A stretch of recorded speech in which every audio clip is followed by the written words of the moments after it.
तर्क जो है ना, तर्कों की भी एक मर्यादा होती है जी, इसी मर्यादा में सर मैं बोल रहा हूँ कि कौन सा तर्क करने योग्य है, कौन सा तर्क करने योग्य नहीं है। अब आपने कहा जो मूर्तिकार होता है ना बेटा, वो सिर्फ मूर्ति बनाता है, उसने उसको मतलब रूप दिया एक, हाँ रूप दिया, रूप दिया। अच्छा ये बताओ कि मूर्तिकार ने जो रूप दिया वो रूप लाया कहां से? वो अपने मेहनत करके माइंड से ना बेटा, आप ठीक कह रहे हैं।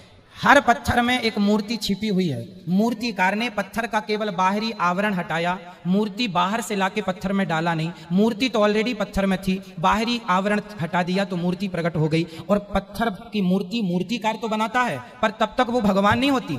जब मूर्ति को ला करके वेद मंत्रों के द्वारा उसकी प्राण प्रतिष्ठा कराई जाती है, तब वो भगवान होते हैं ना बेटा। वो मूर्तिकार जो पत्थर छैनी हथौड़े से काटा है वो सिर्फ मूर्ति है, अभी वो भगवान नहीं है। अभी वहां पे कोई माथा नहीं झुकाएगा, अभी वहां पे कोई जल नहीं चढ़ाएगा जब तक उसकी प्राण प्रतिष्ठा, मतलब ये होता है प्राण डालना। ये मंत्रों के द्वारा मरे हुए आदमी को आप कहते हैं ये मर गया। यदि कोई भगवान, यदि कोई व्यक्ति हो, जैसे आज की कथा में हमने सुनाया कि गुरु सांदीपनी का बेटा मर गया था पर भगवान ने जीवित कर दिया, तो ये nothing is impossible, everything is possible. कौन कर सकता है? इतने से मुंह में मिट्टी के बहाने मैया ने मुंह खोला, इतने से मुंह में पूरा ब्रह्मांड दिखाई पड़ा, तो ये भगवान तो कर सकते हैं ना। इसलिए भगवान एक रूप में अपने धाम में है और एक रूप में हमारे सामने जगन्नाथ जी के रूप में, बिहारी जी के रूप में, राधा रमण जी के रूप में है। एक रूप में आप भी भगवान हो, आपकी माँ भी भगवान है। इसलिए तुलसीदास जी ने कहा है सी राम मैं सब जग जानी, सब भगवान है। भगवान के सिवा आज की कथा में हमने बताया। आप बताओ, घड़ा सत्य है कि मिट्टी सत्य है? मिट्टी से घड़ा बना हुआ है, तो घड़ा सत्य है कि माटी? माटी ना, तो इसको घड़ा कहां से आता? माटी सत्य है तो। हाँ, माटी सत्य है, घड़ा सत्य नहीं है। पर व्यवहार में यही बोला जाएगा, कुम्हार भैया जरा घड़ा दो। व्यवहार में तो यही बोला जाता, भैया घड़ा दो। मिट्टी तो ऐसा नहीं बोला जाता है, मिट्टी पर बोला क्या जाएगा? घड़ा। उसी प्रकार कण कण में है तो श्री कृष्ण, पर बोला जाएगा कि ये संसार है। संसार कुछ नहीं है बेटा, ईश्वर ही संसार है। मिट्टी ही घड़ा है, सोना ही आभूषण है, आभूषण अलग से नहीं आए, गोल्ड ही है। उसी तरह तुम भी भगवान हो, ये भी भगवान है, तुम्हारे बच्चे भी भगवान है, तुम्हारे घर में जो पेड़ लगा है वो भी, तुम्हारी गौ माता, तुम्हारी बकरी, सब ईश्वर है। सी राममय सब जग जाने। अगर मैंने सबको अगर ईश्वर माना तो हमारा ये देश आज इतना पीछे क्यों है? भाई पीछे कहाँ है? किस सब्जेक्ट में आपको पीछे लगता है बताओ? शिक्षा के क्षेत्र में ले लो। अरे राम राम राम, सुनो सुनो। जी जी सर। शिक्षा के क्षेत्र में पीछे होता तो आर्यभट्ट दुनिया कुछ दशमलव और जीरो ना दिए होते। काहे बदनाम कर रहे हो भारत को? शिक्षा के क्षेत्र में वर्तमान दुनिया, अरे वर्तमान मेरे भाई, आर्यभट्ट भारतीय हैं। दुनिया को पढ़ना किसने सिखाया? नालंदा विश्वविद्यालय में चाणक्य कितने बड़े प्रोफेसर थे उस समय के। तो जब दुनिया नंगी घूमती थी तब हमारे यहाँ गुरुकुल चलते थे, वो तो मुगलों ने आकर लूट लिया मेरे भाई। ये देश कभी अशिक्षित नहीं रहा है ना। ये थिंकिंग छोड़ दो कि हम अशिक्षित हैं, गरीब हैं। मेरा देश कभी गरीब नहीं था। गरीबी की सोच, मानसिकता घुस गई है लोगों के अंदर। हम गरीब नहीं हैं। आपको अमीरी क्या चाहिए? अमेरिका के लोग सारे कपड़े उतार के और समुद्र में नहाते हैं, क्या ये अमीरी आप भारत में देखना चाहते हैं? फिर क्या बड़ी बड़ी मल्टियों से कोई अमीर हो जाता है? अरे संस्कारों से अमीर होता है मेरे भाई। भारतीय संस्कारी हैं। हमारे भारत में विधवा नारियां होती हैं, पति मर जाए सारी जिंदगी उसकी विधवा रह के मर जाएगी, दूसरे पुरुष की तरफ देखेगी नहीं। दुनिया के किसी कोने में एक विधवा दिखा दो मेरे को, वहां तो पति मरा, महीने भर के अंदर दूसरा तैयार है। पर ये इन्हीं शास्त्रों में कहा जाता कि अगर पति मर जाए उसी पे सती प्रथा कर देते थे। फिर ये नियम कहां से आ गया था? कहां सती प्रथा होती है? सती प्रथा पहले होती थी ना। कहां होती है? दशरथ जी मर गए, क्या कौशल्या जी सती हुई थी? जवाब दो। झूठा, केवल केवल झूठा, केवल झूठा, केवल झूठा।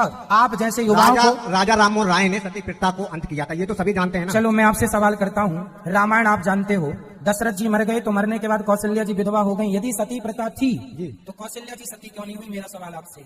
इसका मतलब है सती प्रथा थी नहीं, कुछ दुष्टों ने थोप दी और हमारे सनातन धर्म को बदनाम करने की साजिश रच दी और उसका शिकार आप जैसे लोग हो चुके हैं। यदि नहीं थी तो बताओ फिर कौशल्या जी सती क्यों नहीं हुई? सुमित्रा माता सती क्यों नहीं हुई? बता दो।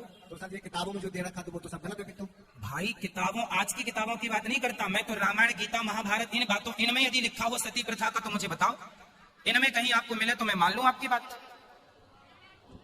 कैसे कहूं मैं? आपकी अब आप ही कोई पुस्तक लिख दो।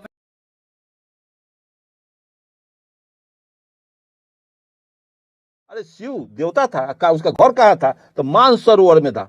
मानसरोवर में कोई प्रजनन होगा? मानसरोवर का टेम्परेचर इतना डाउन है, वहां का टेम्परेचर इतना है कि आदमी वहां जिंदा नहीं रह सकता है। तो मानसरोवर में शिव रहते थे और उनके जटा से गंगा नदी निकलल है। जौन देवता भांग धतूर खाता हो वो इस तरह का देवता हो। इस देश में 56 करोड़ देवता हो, दुनिया के दौर में सबसे ज्यादा कंगाल। मानसरोवर झील से 5 बड़ी नदियां, 4 नदियां निकली है कि हुआंग हो नदी उसी नदी से निकली है। तो चीन वाला कहाँ कहता है कि शिव के जटा से एक हिंदुस्तान में गेल बा नदी गंगा, हमरा में आयल बा हुआंग हो नदी। तो चीन वाला कहाँ कहता है कि शिव के जटा से हुआंग हो नदी निकलल बा, गंगा नदी निकलल बा। ये काल्पनिक बात है, थोथी दलील है। इसको लेकर के उस प्रोफेसर को 1 पैसे का ज्ञान नहीं है। ब्रह्मांड समस्या पैदा करता है और हम समस्या में उलझ जाते हैं और समस्या का समाधान हम ढूंढने लगते हैं, लेकिन समस्या पैदा करने वाले जो है उसका हम समाधान नहीं कर पाते। वो कौनो यूनिवर्सिटी का हो, वाइस चांसलर हो, चाहे ये हो, अब किसी भी यूनिवर्सिटी का हो, चाहे ऑक्सफोर्ड यूनिवर्सिटी विदेश का हो, कैम्ब्रिज का हो, उससे मतलब नहीं। मतलब उसके प्रौढ़ उसका मस्तिष्क है कि नहीं। उस शिव का वर्णन कर रहा है। बुद्ध के त्रिपिटक में कहीं शिव का राम का चर्चा नहीं है, कृष्ण का कोई चर्चा नहीं है। गणेश का तो एक पेंटर, दुर्गा का पेंटर, रवि राजा पेंटर केरल का, वो पेंट बना दिया, कला का प्रदर्शन किया, वो दुर्गा बन गई। 10 हाथ, एक औरत में 10 गो हाथ लगाया तो दुर्गा मनवा लिया ब्राह्मण। एक ठो गणेश आदमी के धौर हाथी के मूरी फिट कर दिया तो वो गणेश जी बन गए, देवता बन गए। तो ये सारी की सारी कल्पना बात है। अगर वो शिव को प्रतिष्ठित करना चाहती है कि शिव शूद्र समाज के थे, तो बुद्ध को तो शिव के प्रति, बुद्ध से पहले का शिव अगर रहा होगा, चर्चा शिव का बुद्ध से पहले का है, कोई 1000 बरस, 10,000, 5,000, कोई कहता है कि 6,000, बुद्ध से 6,000 पहले कृष्ण महाभारत हुआ था, तो राम रावण युद्ध उससे भी पुराना था। ये सब कपोल कल्पित बातें हैं, ये टोटल काल्पनिक बातें हैं, खिस्सा कहानी है। इस खिस्सा कहानी को सामाजिक तौर से ऐसा बना करके समाज में स्थापित किया, जिसको मार्क्स ने कहा है कि गलत विचार आम जनता में घर कर जाते थे, भौतिक ताकत बन जाता है। गलत विचार आम लोग अगर बकरी को कुत्ता कहना शुरू कर दे, तो आज का बच्चा जो पैदा लेगा, आज जो बच्चा माँ के पेट से बाहर होगा, और यही साल भर अगर लोग कहना शुरू कर दे, बकरी के बच्चा को कुत्ता के बच्चा को लोग कहना शुरू कर दे कि बिलाई का बच्चा, तो सारा वो बच्चा पैदा होगा तो उसके मस्तिष्क में बकरिया को कुत्ते कहेगा, कुतवा को बकरी कहेगा, कुतवा के बच्चा को बिलाई कहेगा। क्योंकि बच्चे से उसके मानसिक एथी में फोटोन सेट हो जाता है कि कुत्ता का ऐसा ही आकृति होता है। हमारे बाबा दादा कहे तो हमारे बाबा दादा तो शिव के अनंत भक्त मान लिए गए, अब मनवा दिया गया। इसलिए हमारे लोग कहते हैं कि शिव, अरे शिव देवता था, उसका घर कहाँ था? तो मानसरोवर में था। मानसरोवर में कोई प्रजनन होगा?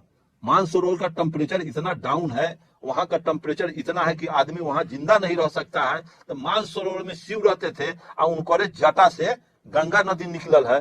वही ब्रह्मपुत्र हम लोग ज्योग्राफी में पढ़े हुए हैं कि वही मानसरोवर झील से 5 बड़ी नदियां, 4 नदियां निकली है कि हुआंग हो नदी उसी नदी से निकली है। तो चीन वाला कहाँ कहता है कि शिव के जटा से एक हिंदुस्तान में गेल बा नदी गंगा, हमरा में आयल बा ना चीन में हुआंग हो नदी। तो चीन वाला कहाँ कहता है कि शिव के जटा से हुआंग हो नदी निकलल बा, गंगा नदी निकलल बा। ये काल्पनिक बात है, थोथी दलील है। इसको लेकर के उस प्रोफेसर को 1 पैसे का ज्ञान नहीं है। उसको ज्ञान है तो कार्ल मार्क्स का डायलेक्टिक्स पढ़े, माओ सेतुंग का रेड बुक पढ़े, अम्बेडकर का किताब पढ़े, रामस्वरूप वर्मा का ब्राह्मण महिमा क्यों और कैसे, मनु स्मृति राष्ट्र का कलंक पढ़े, तब उसको ज्ञान से भेंट होगा। वो तो सवान समाज से है, तो ऐसी बातें कर रहा है अपने राजनीति को विस्थापित करने के लिए, स्थापित करने के लिए कि शूद्र धर्म से बाहर निकल रहे हैं। आप लोग का जो प्रयास है उसको देखकर वो चाहते हैं कि वो बाहर नहीं निकले, हमारे धर्म उसी में बंधे रहे। लेकिन कुछ बहुजन एक्टिविस्ट है, दलित जो है, उनका भी मानना है कि हमारे भी देवी देवता थे, शिव हमारे समाज के थे, परमेश्वरी, घासवेड़ी, क्या क्या नाम है, ये सब हमारे समाज से थे, इनको घर वापसी किया जाए। उनको क्या कहेंगे? घर दूसरा घर में चल गए बा लोग, बाबा जी के घर में मंदिर में बैठल बा, वो लोग आओ अब घास भूसा करो, खेती गृहस्थी करो, हर चलाओ। ऐसा भी देवता होगा। जौन देवता भांग धतूर खाता हो वो इस तरह का देवता होगा। आज प्रधानमंत्री नरेंद्र मोदी हैं, अगर नरेंद्र मोदी गांजा अफीम तारी पीना शुरू कर दे, शराब पीना शुरू कर दे, कोई प्राइम मिनिस्टर देखना पसंद करेगा? जो भगवान है और सर्वशक्तिमान है, शिव थे, तो सांप में गला लपेट करके और मृग छाला पहने हुए है। ये कितना कपोल कल्पित बात है। कहता है कि शिव के जटा से गंगा नदी निकलल। तो शिव के जटा से आजकल ज्यादा पानी देवले या पूस माघ में गैलन गैलन सूता ढील हो जाले। ये सब काल्पनिक चीज है, इस पर माथापच्ची करने एक तरफ से दरकिनार कर देना चाहिए। सब देवी देवता का, जात पात का ये गंदगी जो है, ये सब गंदगी है, समाज की कुरीतियां।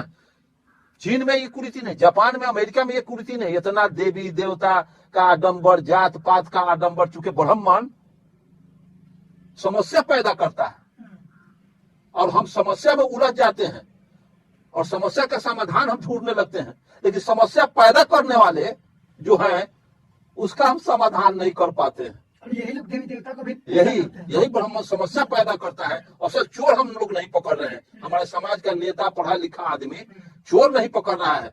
चोर कौन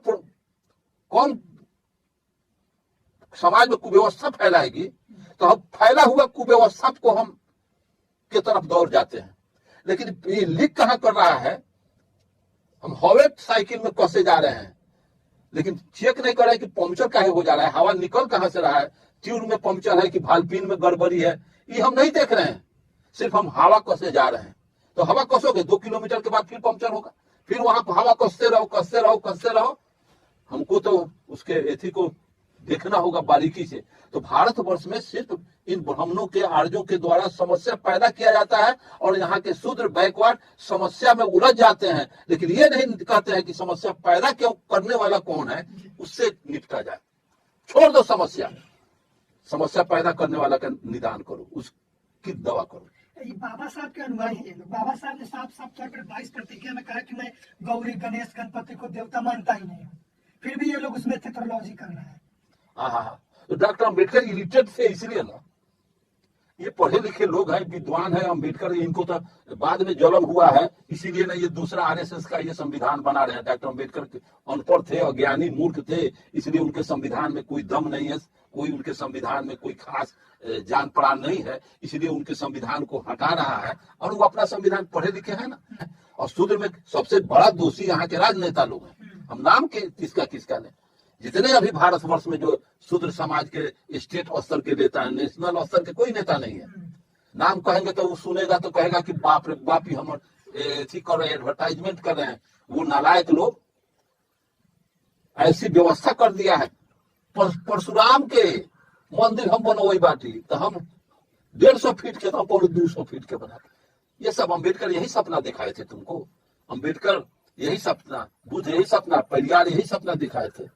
परियार को पढ़ो।